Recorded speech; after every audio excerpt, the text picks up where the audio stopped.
Voilà, on aura l'occasion encore de louer le Seigneur tout à l'heure, après donc pendant que nous prendrons le pain et le vin. Mais nous allons tout d'abord écouter ce que le Seigneur a à nous dire ce matin, et le Seigneur a des choses très importantes à nous dire. Comme à chaque fois, quand Dieu prend la parole, quand Dieu prend la peine de dire quelque chose, même si ce sont des choses qui en apparence sont très simples, c'est toujours des choses très importantes. Notre Dieu n'est pas un Dieu qui fait des bavardages, qui fait des commérages. Dieu a toujours des choses importantes à nous communiquer. Et ce matin, on va lire dans 2 Timothée, chapitre 3, versets 1 à 5. On va lire quand même pas mal de textes. Donc laissez vos Bibles ouvertes, puisqu'on va lire beaucoup la Bible. Et c'est important ce matin, puisque le message que nous partageons est profondément ancré dans la Bible. Et ce sera important pour nous de lire et de nous imprégner de ces textes. Donc on va prendre le temps de lire chacun de ces textes. Donc 2 Timothée, chapitre 3, versets 1 à 5.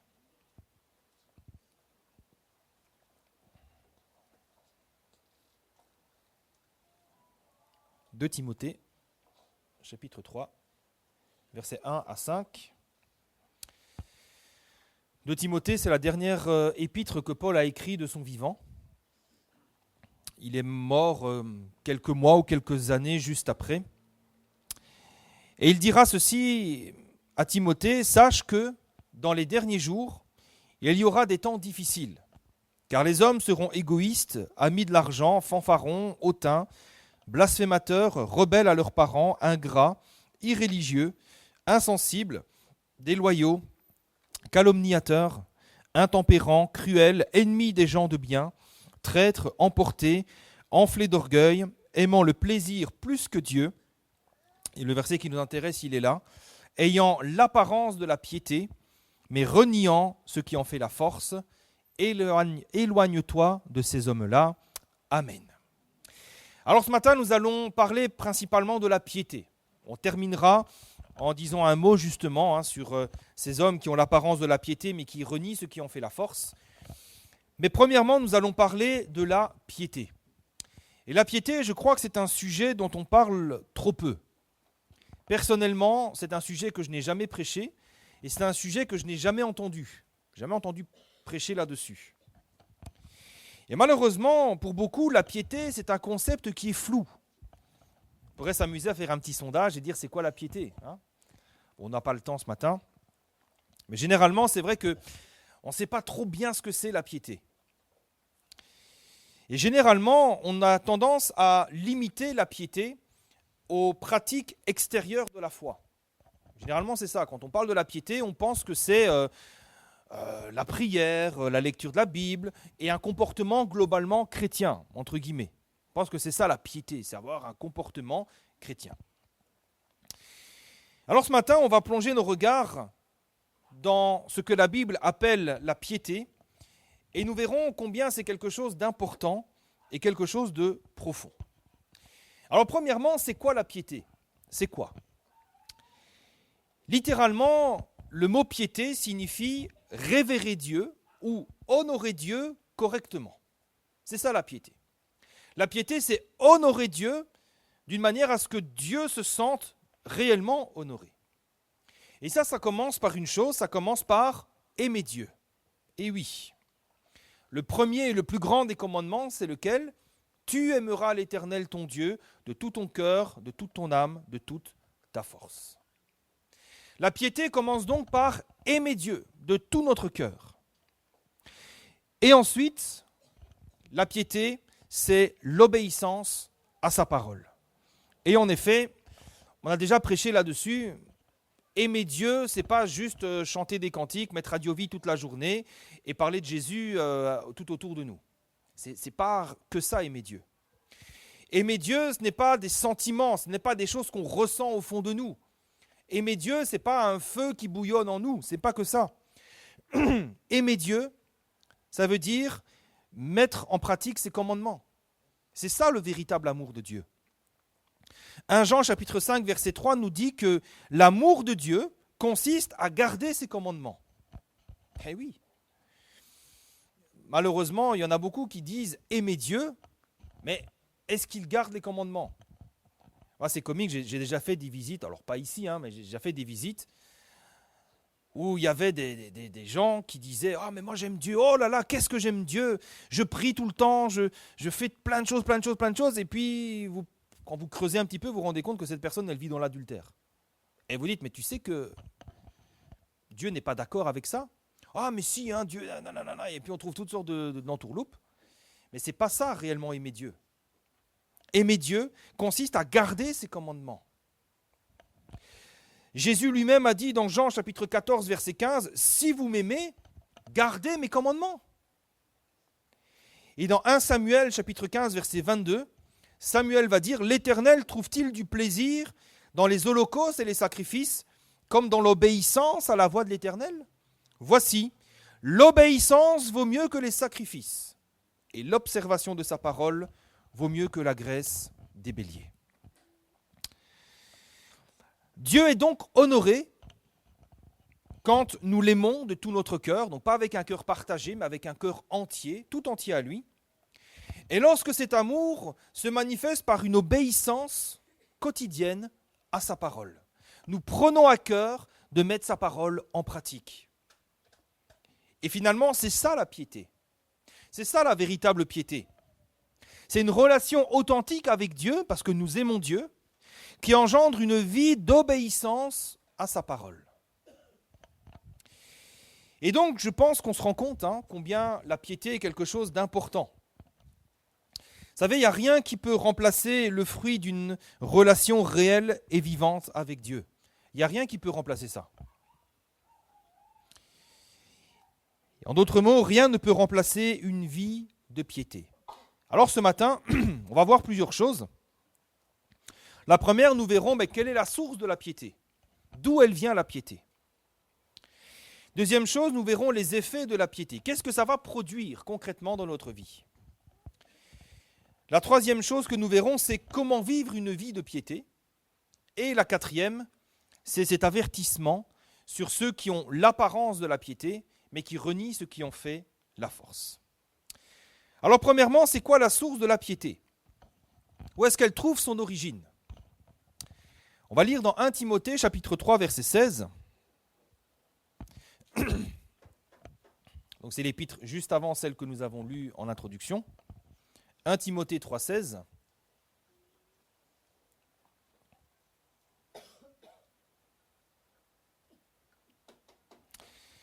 « 1 Timothée chapitre 3 verset 16 nous dit « Sans contredit, donc sans contradiction, le mystère de la piété est grand. » Alors c'est quoi le mystère de la piété?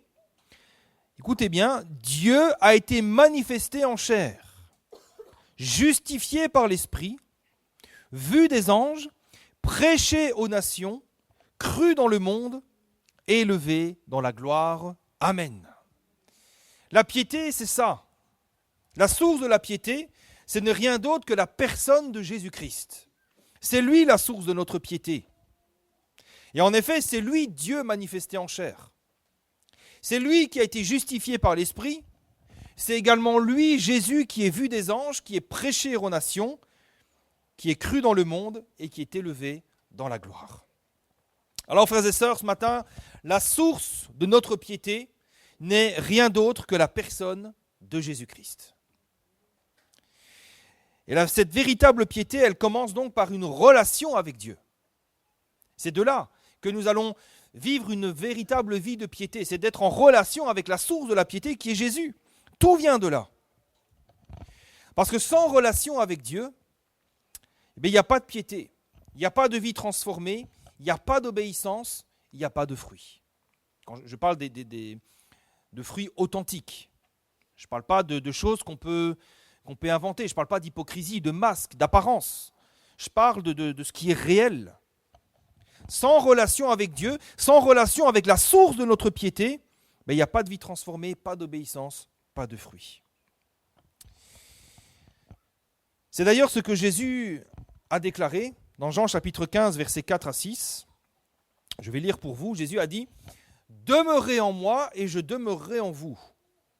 Comme le sarment ne peut de lui-même porter du fruit s'il ne demeure attaché au cep, ainsi vous ne le pouvez pas non plus si vous ne demeurez en moi. Je suis le cep, vous êtes les sarments. Celui qui demeure en moi et en qui je demeure porte beaucoup de fruits, car sans moi, vous ne pouvez rien faire. On parle de communion, on parle de relation avec Dieu. On parle de cet échange entre Dieu et moi, entre Jésus et moi. Et Jésus dira que si quelqu'un ne demeure pas en moi, il est jeté dehors comme le sarment, et il sèche, puis on le ramasse, on le jette au feu, et il brûle. Sans moi, vous ne pouvez rien faire. Vous savez, parfois on a confondu la piété avec les bonnes œuvres. Beaucoup ont cru qu'une vie de piété se limitait aux bonnes œuvres. À prier, lire la Bible, venir aux réunions, et puis ne parler que des choses de Dieu, et dans les cas peut-être un peu plus extrêmes, s'isoler du monde et des plaisirs simples de la vie. Parce que, et ça c'est des discours que j'ai déjà entendus, quand on suit le Christ, on doit souffrir, on doit porter sa croix, tu comprends ? Je ne peux pas m'autoriser à être heureux, je ne peux pas m'autoriser à jouir des plaisirs simples de la vie, je dois souffrir parce que la vie chrétienne c'est ça. Et on pense que la piété c'est un truc qui est lourd, qui est pénible, et que plus on souffre, plus on est spirituel. La piété c'est pas ça. La piété consiste tout d'abord à rester continuellement attaché à Christ. Elle commence par là, la piété. Non seulement parce que nous l'aimons, mais aussi parce que nous avons pris conscience, nous connaissons que sans lui, nous ne pouvons rien faire. C'est-à-dire, je ne vais pas essayer de faire des choses par moi-même. Je sais très bien que sans Christ, je ne peux rien faire. Donc, on s'accroche à Dieu, on vient dans sa présence, on implore sa grâce et on vient chercher en lui tout ce dont nous avons besoin. Nous restons attachés à lui, nous venons dans sa présence parce que nous savons que c'est en lui que se trouvent toutes nos sources, toutes les sources de notre vie. Finalement, la véritable piété, c'est quand, écoutez bien, c'est quand Christ n'est plus le moyen d'obtenir quelque chose, mais quand Christ devient la seule chose que nous voulons obtenir. Je vais répéter parce que c'est important. La véritable piété commence quand Christ n'est plus un moyen d'obtenir quelque chose, mais quand il devient la chose que nous voulons obtenir. Et vous savez, c'est très important, parce qu'il y a un travers dans lequel nous pouvons tomber petit à petit. Ce travers qui a été décrit dans 1 Corinthiens chapitre 15, verset 19, et qui nous dit que si c'est dans cette vie seulement que nous espérons en Christ, nous sommes les plus malheureux de tous les hommes. Et malheureusement, beaucoup tombent dans ce travers de faire de Jésus le moyen d'obtenir ce qu'ils veulent. Jésus n'est plus le but, Jésus devient un moyen. Autrement dit, ce n'est plus la personne de Jésus qui nous intéresse. Ce n'est plus de le connaître, ce n'est plus de l'aimer, ce n'est plus d'entendre sa voix pour obéir à sa parole. Ce qui nous intéresse, c'est ce que nous pouvons obtenir de lui. J'ai besoin d'un travail, j'ai besoin d'un conseil, j'ai besoin d'une délivrance, j'ai besoin d'une guérison, je vis un moment difficile, alors qu'est-ce que je fais ? Je suis à fond pour Jésus. Mais notre but, ce n'est pas Jésus, notre but, c'est nous-mêmes. Alors oui, tout à coup, on est là aux réunions, on fait des requêtes de prière, on lit la Bible, on est à fond, on est à fond, on est à fond. Et puis quand nous avons obtenu ce que nous voulions, là, c'est terminé. On quitte les choses, mais pas d'un coup, mais progressivement, on se désintéresse. Maintenant, attention, tout ça n'est pas mauvais. Nous pouvons venir à Jésus pour demander des choses, bien entendu. Mais à une seule condition, c'est si ces choses-là nous rapprochent de Jésus.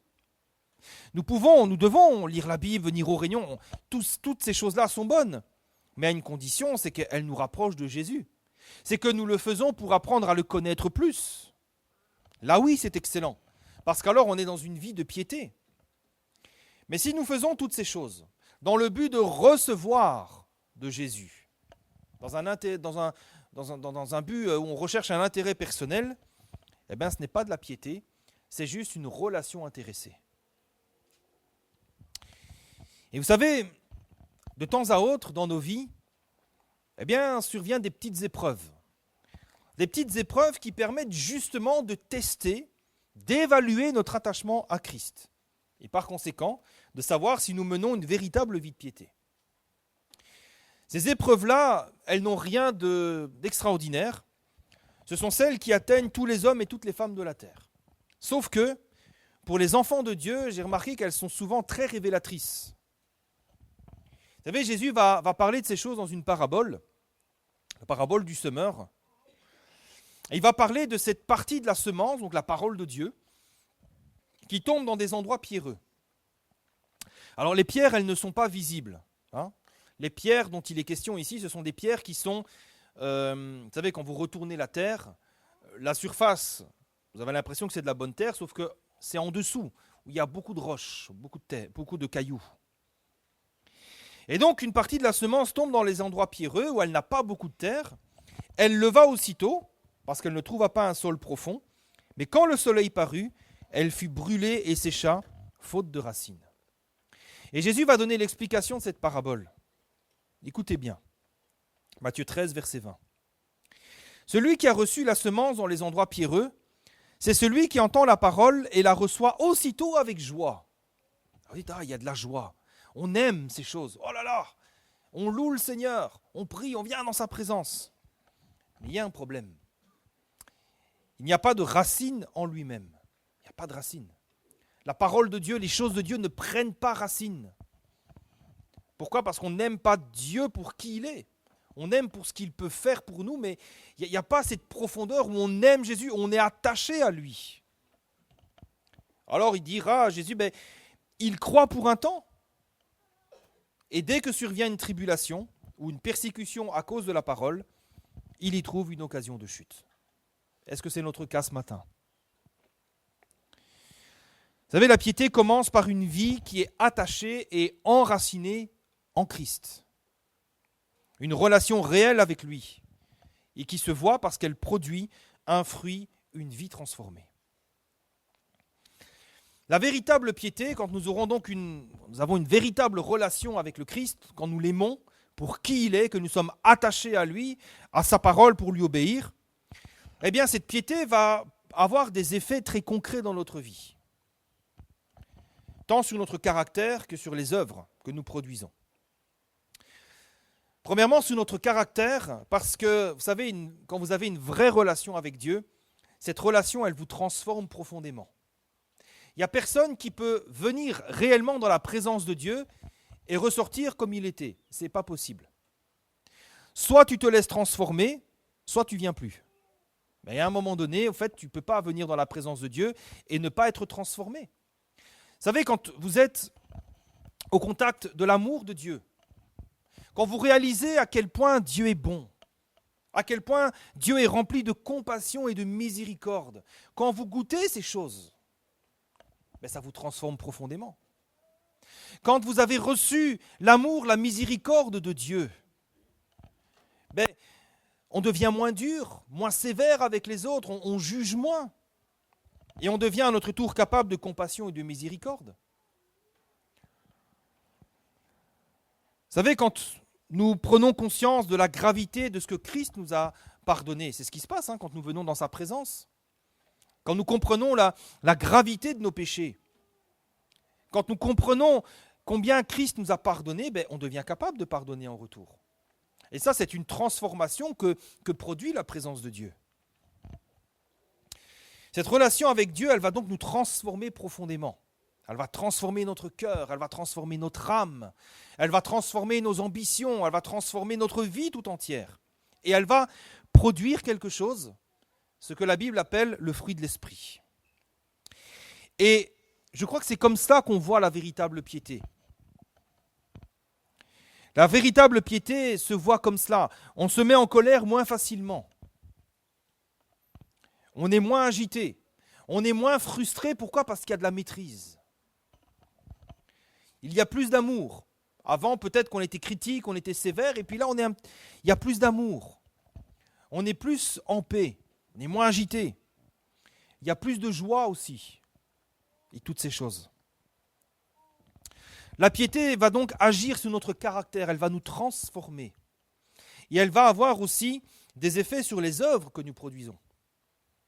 Vous savez, quand nous aimons Dieu de tout notre cœur, ça nous pousse inévitablement à vouloir le servir de tout notre cœur. Il n'y a pas quelqu'un qui aime Dieu de tout son cœur et qui ne veut pas le servir. Vous savez, c'est l'amour de Dieu et des hommes qui nous pousse à évangéliser, à intercéder, à témoigner, mais aussi à faire preuve de douceur, d'éviter les querelles. Vous savez, quand vous êtes dans une situation, quelqu'un vous énerve, vous êtes irrité, et que le Saint-Esprit vient vous parler à ce moment-là, si vous aimez Dieu de tout votre cœur, vous arrivez à rester dans la paix. Vous arrivez à ne pas exploser, on y arrive. C'est l'amour de Dieu qui produit cela. C'est l'amour de Dieu qui nous permet parfois de supporter quelques injustices pour préserver la paix. Eh oui. C'est au travers d'une vie de piété que nous devenons hospitaliers. Vous savez, il y en a, ils sont bougrus, il ne faut pas trop les approcher. Mais avec une vie de piété, vous arrivez à être hospitalier, à être accueillant. C'est au travers d'une vie de piété que nous apprenons à devenir généreux. C'est à travers une vie de piété que nous cherchons à bénir les autres, à édifier, à encourager, et non pas à écouter, ou pire, alimenter des commérages et des ladilafés. Eh oui, normalement, quand vous menez une vie de piété, les commérages et ladilafés, ça nous gêne un petit peu, parce qu'on se dit, mais qu'est-ce qu'il y a d'édifiant ? Ouais, t'as entendu quelque chose sur quelqu'un, il paraît que y a ceci, il y a cela. Alors, quand c'est quelque chose de positif, ok, mais quand généralement c'est des choses négatives, il paraît qu'il lui s'est passé ça et ceci, cela. Quand vous menez une vie de piété, vous avez une relation avec Dieu, l'amour de Dieu règne dans votre cœur. Normalement, on est un petit peu gêné avec ça. Parce que ce que l'on cherche, c'est ce qui bénit, c'est ce qui encourage, c'est ce qui édifie. C'est au travers d'une vie de piété que nous devenons honnêtes et vrais. Par exemple, dans notre travail, avec nos collègues, avec notre patron. Selon cette parole de l'Écriture qui dit, Colossiens 3, 23, « Tout ce que vous faites, faites-le de bon cœur, comme pour le Seigneur et non pour des hommes. » Nous faisons les choses non pas pour plaire à des hommes, mais parce que nous aimons Dieu. Et c'est comme ça que parfois nous supportons des collègues insupportables, des patrons insupportables. Et c'est comme ça qu'on arrive à supporter les choses. Parce qu'il y a l'amour de Dieu qui règne dans notre cœur. Finalement, la piété nous pousse à faire toutes ces choses. Non pas par obligation, non pas par peur de Dieu. Et beaucoup trop d'enfants de Dieu font les choses par obligation. Ah, il faut que. Est-ce que c'est interdit ou pas ? Des questions d'obligation, etc. Mais la véritable piété nous pousse à faire toutes ces choses, non pas par obligation ou par peur, mais parce que nous aimons Dieu et nous désirons lui plaire. Et c'est ça la véritable force de la piété. Nous faisons les choses parce que nous aimons Dieu, pas parce que nous avons peur de lui, pas parce que nous sommes obligés de les faire, mais parce que nous l'aimons. Après une vie de piété, il faut dire la vérité, ça amène aussi des persécutions. Eh oui. Vous savez, c'est un texte, vous savez, j'ai lu le Nouveau Testament quelques fois, et à chaque fois que je lis ce passage, je le lis vite. Un peu, vous savez, comme les enfants qui font semblant, j'ai pas trop entendu, Je passe rapidement dessus. Mais on va s'arrêter dessus là ce matin. 2 Timothée, chapitre 3, verset 12.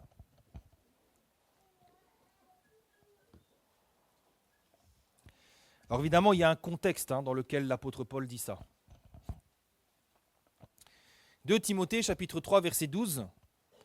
Paul écrira que tous ceux qui veulent vivre pieusement en Jésus-Christ seront persécutés. Il ne faut pas avoir peur de ces textes-là. Oui, j'avoue, j'avais peur de ce texte-là. J'avais peur de le lire et peur parce que me dire, oh là là, j'ai pas envie d'être persécuté. On va le relire. Tous ceux qui veulent vivre pieusement en Jésus-Christ seront persécutés. Oui, la piété attire sur nous de la persécution. Et pour une raison simple, c'est que la piété dérange. La piété dérange premièrement le diable. Vous savez, quand Dieu va dire à Satan, regarde mon serviteur Job, il n'y a personne comme lui sur la terre. Job était un homme pieux. Et le diable va va dire quelque chose, va dire oui, mais est-ce que c'est d'une manière désintéressée que Job aime Dieu, etc., etc., etc. Oui, la piété, elle dérange le diable, mais elle dérange aussi tous ceux qui aiment les ténèbres, qui préfèrent les ténèbres à la lumière. Ben, c'est comme ça. Nous sommes la lumière du monde, nous sommes le sel de la terre, et ça dérange, ça gêne ceux en tout cas qui aiment les ténèbres. Ça les dérange parce que, bah oui, la lumière vient éclairer leurs mauvaises œuvres. Jean chapitre 15, verset 19, Jésus nous dit, « Si vous étiez du monde, bah, le monde aimerait ce qui est à lui. Il n'y aurait pas de problème, il n'y a personne qui vous chercherait des ennuis. Hein. Mais parce que vous n'êtes pas du monde, parce que je vous ai choisi du milieu du monde, à cause de cela, le monde vous hait. Souvenez-vous de la parole que je vous ai dite. Le serviteur n'est pas plus grand que son maître. S'ils m'ont persécuté, ils vous persécuteront aussi. Par contre, s'ils ont gardé ma parole, ils garderont aussi la vôtre. Mais ils vous feront toutes ces choses à cause de mon nom, parce qu'ils ne connaissent pas celui qui m'a envoyé. Alors évidemment, tout ça, ce n'est pas pour nous faire peur. Ce n'est pas pour nous décourager. Mais c'est pour nous avertir, afin que nous ne soyons pas surpris quand ces choses arriveront. Parce que oui, vous savez, quand vous vivez pieusement votre vie avec Jésus-Christ, quand vous aimez Dieu, quand vous êtes fidèle, quand vous cherchez à lui obéir en toutes choses, eh bien, ça peut surprendre. Surtout les premières fois, ça surprend quand tout à coup, on vous trouve des problèmes et on vous cherche des ennuis, sans que vous ayez rien fait. Quelqu'un tout à coup pète un plomb et il a décidé de faire de vous son ennemi. Et tout de suite, il y a des choses, il a fait ça. Alors évidemment, il y a des mensonges. Et oui, c'est surprenant. Alors au début, ça nous révolte. Et puis avec le temps, nous comprenons que c'est normal. C'est normal. Vous savez, une vie de piété, c'est une vie qui reflète la lumière de Christ. Vous aimez Dieu de tout votre cœur. Vous cherchez à lui obéir, à mettre sa parole en pratique chaque jour. Vous reflétez la lumière de Christ. C'est donc une vie qui dérange les ténèbres, qui agite les ténèbres. Et la parole de Dieu nous avertit simplement pour que nous ne soyons pas surpris, mais aussi pour que nous sachions une chose très importante. 2 Pierre chapitre 2 verset 9. Le Seigneur sait délivrer de l'épreuve les hommes pieux. Amen. Alléluia. Oui, ceux qui veulent vivre pieusement en Jésus-Christ seront persécutés, mais le Seigneur sait aussi délivrer ses serviteurs qui vivent pieusement. Alléluia. Un autre texte dans la même idée nous dit, c'est dans le psaume 34 verset 20, que le malheur atteint souvent le juste, mais l'Éternel l'en délivre toujours. Amen. Et d'ailleurs, pour revenir à notre texte de 2 Timothée, ce texte que j'essayais d'éviter, il y a un contexte aussi. Et c'est ce que Paul va dire au sujet de la piété. Quand vous lisez le verset juste avant, donc on était dans 2 Timothée 3, verset 12, quand vous lisez le verset 11, Paul va dire « À quelle souffrance n'ai-je pas été exposé à Antioche, à Icône et à Lystre ?» On a dit des faussetés sur lui. On a voulu le lapider, et à Lystre, il me semble, si ma mémoire est bonne, il me semble qu'on l'a lapidé. Il a reçu des coups. Il a subi de la violence. Et il dira, quelle persécution n'ai-je pas supportée? Et là, vous dites, Paul, ok, mais moi, je n'ai pas trop envie de te suivre sur ce chemin-là. Hein. Et il dira, donc, quelle persécution n'ai-je pas supportée? Mais le Seigneur m'a délivré de toutes. Alléluia. Oui, le Seigneur est un Dieu qui nous délivre. Et puis il dira, or, ceux qui veulent vivre pieusement en Jésus-Christ seront persécutés. Oui, l'exemple de l'apôtre Paul nous montre qu'effectivement, quand vous menez une vie qui est conforme à la volonté de Dieu, quand vous le servez fidèlement, ça va attirer des jalousies. Même parfois dans l'Église. Hein. Ne croyons pas que dans l'Église, 100% des membres de l'Église sont des hommes et des femmes qui vivent pieusement en Jésus-Christ. Hein. Il y a de tout dans l'Église. Hein. Il y a des brebis, il y a des agneaux, il y a aussi des boucs, et parfois des loups. Les loups, ils ne restent pas très longtemps parce que on arrive à les chasser, mais parfois c'est comme ça. Donc quand vous servez Dieu fidèlement, ça attire des jalousies, ça peut attirer aussi de l'animosité, allant parfois même jusqu'à de la violence. Alors la violence physique, j'en ai pas trop vu, mais plutôt des violences verbales. Et oui. Mais rassurez-vous, il ne faut pas que ça nous décourage, il ne faut pas se dire « Oh là là, moi j'arrête ». Non, non. Ce sont des choses dont le Seigneur nous délivrera toujours, parce qu'il sait délivrer de l'épreuve les hommes pieux. Alors quand nous marchons dans la piété, eh bien nous devons marcher sans crainte, sans avoir peur de la persécution, sans la crainte des hommes, parce que nous pouvons dire comme le psalmiste, psaume 56, verset 12, « Je me confie en Dieu, je ne crains rien, que peuvent me faire des hommes ». Amen. Maintenant, comment est-ce qu'on fait pour devenir pieux? Comment est-ce qu'on fait? Eh bien, la piété, ce n'est pas quelque chose qui va venir automatiquement. C'est pour ça que l'apôtre Paul va dire, 1 Timothée chapitre 4, verset 8, on va lire ensemble. 1 Timothée chapitre 4, verset 8. La piété, ce n'est pas quelque chose d'automatique. Vous ne vous réveillez pas un jour, bam, vous êtes pieux, directement. Non, non. 1 Timothée chapitre 4, verset 8, Paul va écrire ceci. « Exerce-toi à la piété, car l'exercice corporel est utile à peu de choses, tandis que la piété est utile à tout. Elle a la promesse de la vie présente et de celle qui est à venir. Amen. » Alors quand vous regardez le texte original, on s'aperçoit de trois choses. J'ai fait des recherches. Quand il dit « exerce-toi à la piété ». Premièrement, nous remarquons que l'exercice de la piété, c'est un commandement. Ce n'est pas une option. L'apôtre Paul ne dit pas « si tu veux, tu peux t'exercer à la piété ». Il dit non, exerce-toi, c'est un commandement. Deuxièmement, l'exercice de la piété, c'est quelque chose qui doit être fait de manière continue, tout le long de la vie. Et pas seulement quand on a envie ou quand on a besoin de quelque chose. Quand vous regardez la manière dont le verbe est conjugué, c'est ce que ça signifie. Ça veut dire exerce-toi continuellement à la piété. Ne t'arrête pas. Et troisièmement, eh bien, nous avons une part de responsabilité là-dedans. C'est à nous de le faire. C'est à nous de nous exercer. C'est à nous de nous discipliner.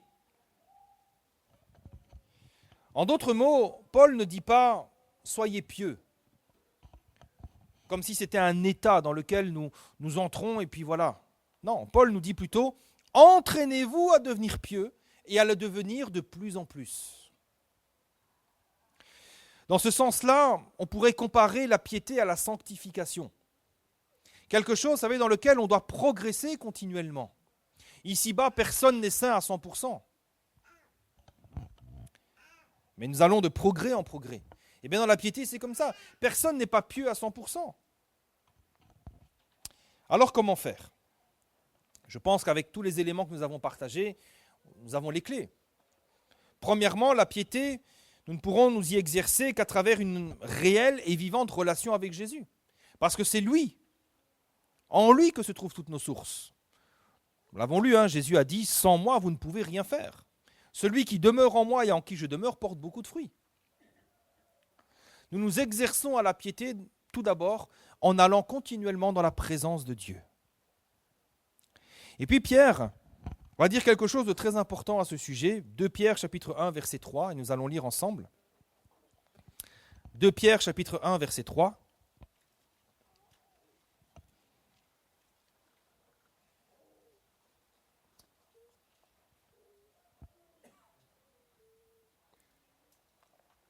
Il va nous dire « Sa divine puissance nous a donné tout ce qui contribue à la vie et à la piété, au moyen de la connaissance de celui qui nous a appelés par sa propre gloire et par sa vertu. » Au verset 5, « À cause de cela même, faites tous vos efforts pour joindre à votre foi la vertu, à la vertu la connaissance, à la connaissance la maîtrise de soi, à la maîtrise de soi la patience, et à la patience la piété, à la piété l'amitié fraternelle, etc., etc. » Nous ne pourrons mener une vie de piété que par la divine puissance de Dieu. Nos seuls efforts ne suffisent pas. C'est pourquoi d'ailleurs nous devons aller dans sa présence. Parce que c'est là que nous recevrons tout ce qui contribue à la vie et à la piété. Plus nous allons dans sa présence, plus nous apprenons à le connaître, et plus nous l'aimerons. Et plus nous l'aimerons, plus son amour nous transformera, et plus nous voudrons lui obéir. Après, la décision finale, elle nous appartient toujours. Vous savez, Jésus ne pourra jamais être pieux à notre place. Nous avons toujours une part de responsabilité. C'est pour ça que quand l'apôtre Paul dit « exerce-toi à la piété », il n'emploie pas n'importe quel mot. Il emploie le mot « gymnazo » qui a donné en français « gymnastique ». Et Paul va comparer l'exercice de la piété à un exercice physique. Et ça réclame quoi? Ça réclame de la discipline. C'est à nous de venir dans la présence de Dieu chaque jour. Vous savez, chaque matin, l'Éternel ouvre sa porte. Il ouvre son cœur. Nous pouvons aller dans sa présence. Mais c'est à nous de venir chaque jour. Vous savez ce qu'on dit dans le sport? Ceux qui font du sport, ceux qui vont à la salle, etc., le savent. Ce que l'on dit, c'est que la clé pour progresser, c'est la régularité. Si vous courez 4 fois par semaine, vous allez faire des progrès. Si vous soulevez des poids 4 fois par semaine, vous allez avoir des gros bras. Si vous le faites 4 fois par semaine, puis 1 fois par mois, puis vous le refaites 3 fois dans la semaine, et puis 2 fois dans le mois, vous ne progresserez pas. Et je crois que dans la vie spirituelle, c'est la même chose. Si nos temps de prière, c'est quand nous voulons, quand nous avons le temps, quand on y pense, on ne pourra jamais faire des progrès. Par contre, si nous avons des temps de prière, des temps de méditation réguliers dans la présence du Seigneur, c'est ça qui va nous permettre de progresser dans la foi. Vous savez, des fois, quand le Seigneur se révèle à nos cœurs, il le fait sur une période de temps, il le fait sur une semaine ou sur un mois, et puis il y a un texte de la parole qui nous parle, et puis quelques jours après, il y a une prédication, puis quelques jours après, il y a à nouveau la parole, etc.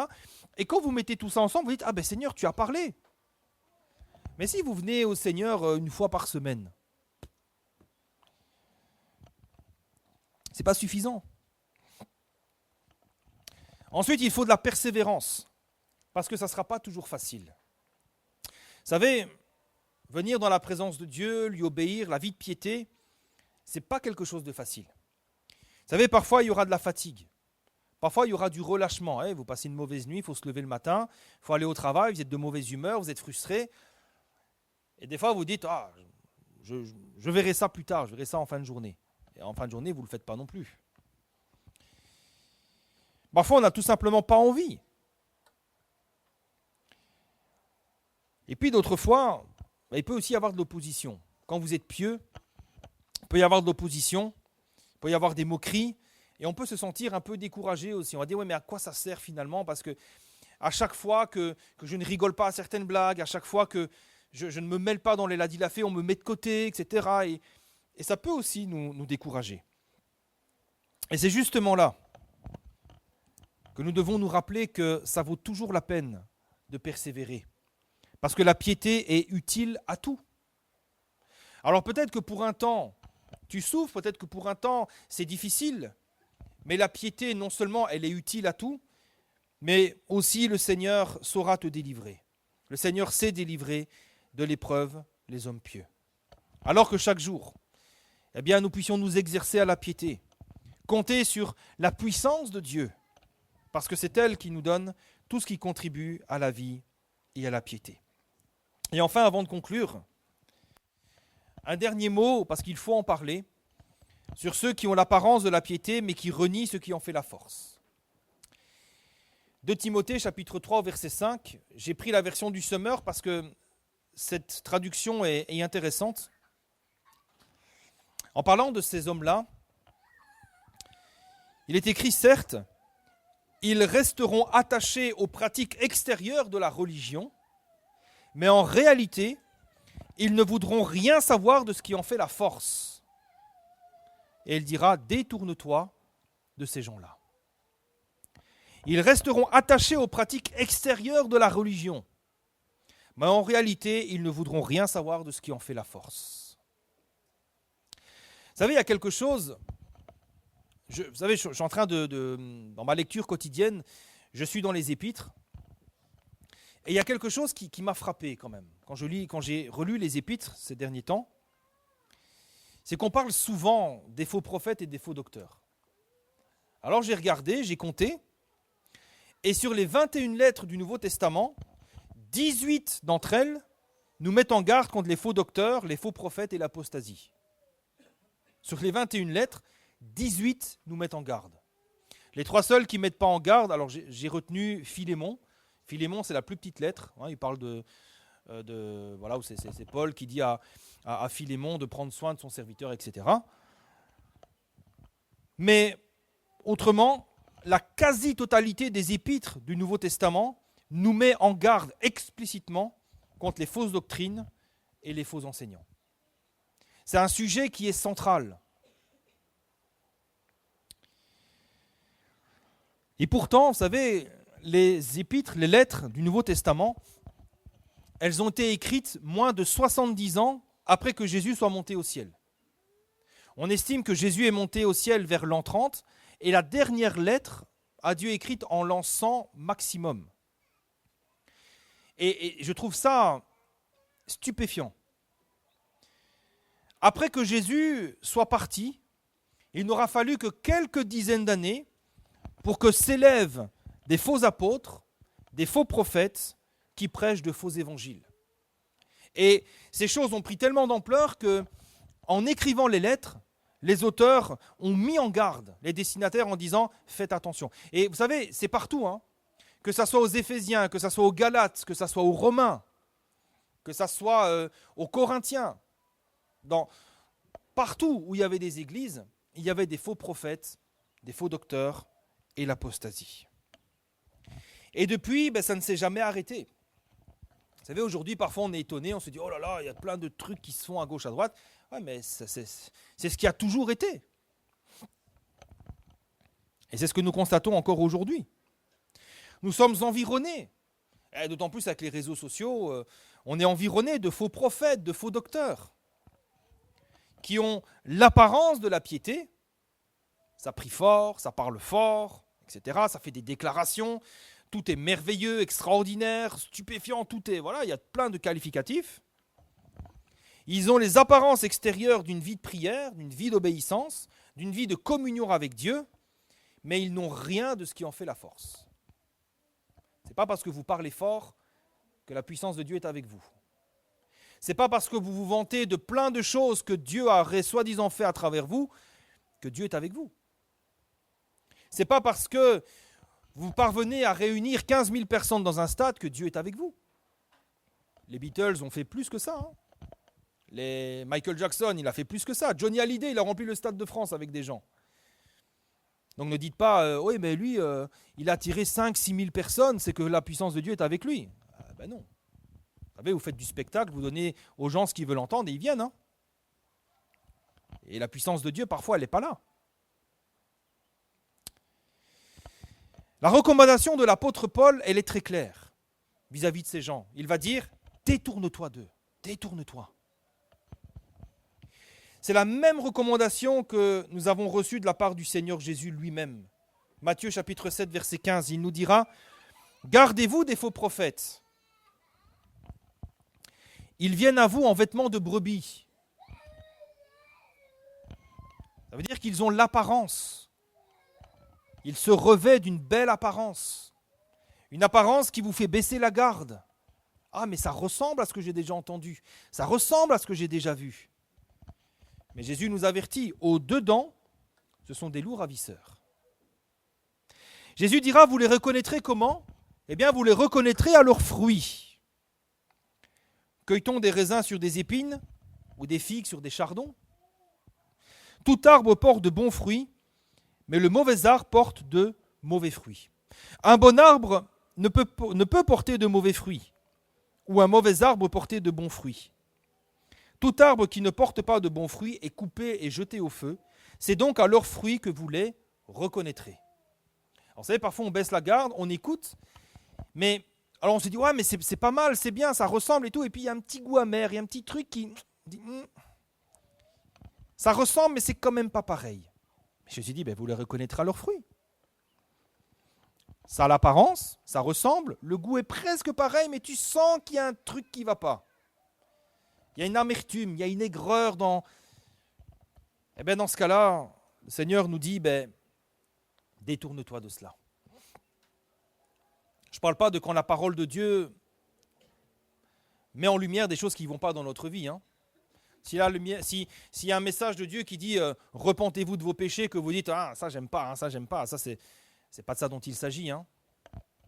Je parle ici de discernement spirituel.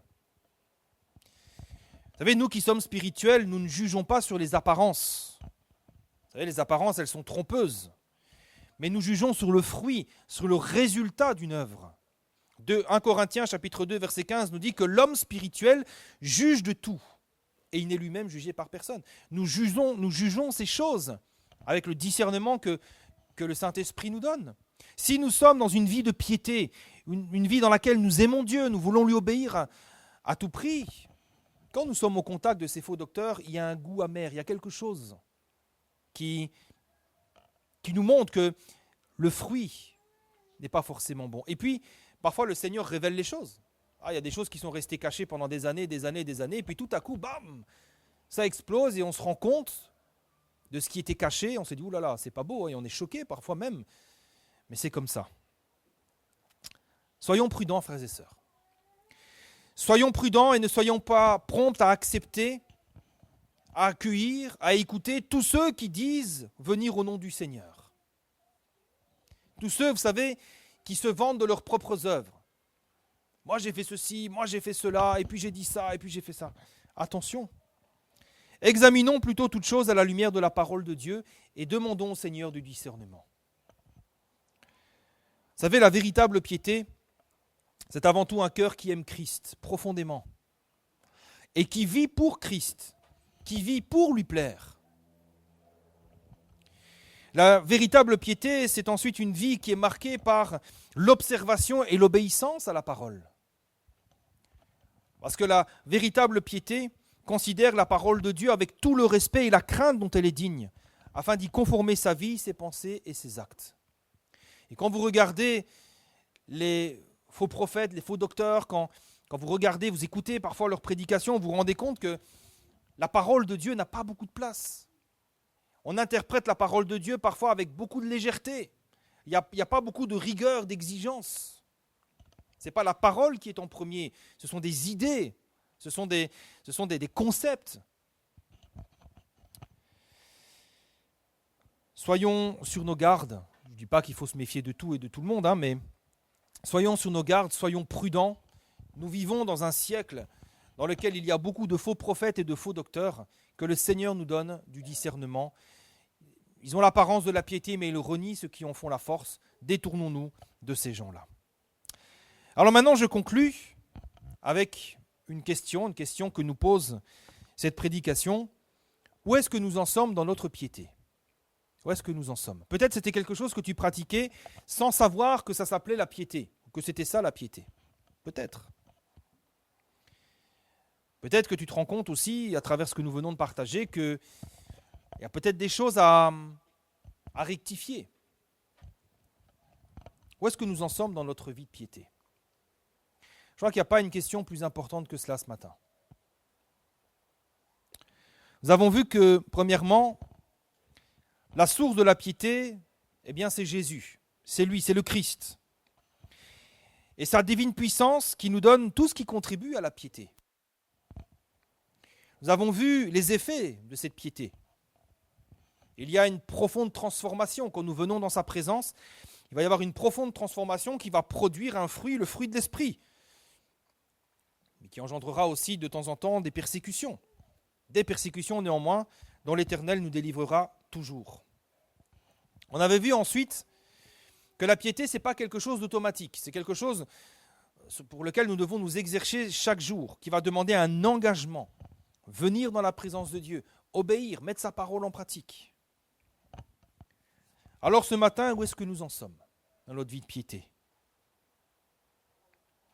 Est-ce que ce matin, Christ est pour nous simplement encore un moyen d'obtenir quelque chose, ou alors Christ est pour nous la seule chose que nous voulons obtenir. On va prier le Seigneur et on va se recueillir dans sa présence. Je crois que c'est important que chacun puisse répondre à cela pour lui-même. Et cette question, je crois que chacun peut y répondre pour lui-même. Chacun va peut-être rentrer en lui-même, réfléchir sur ces choses. On va le faire juste avant de prendre le pain et le vin.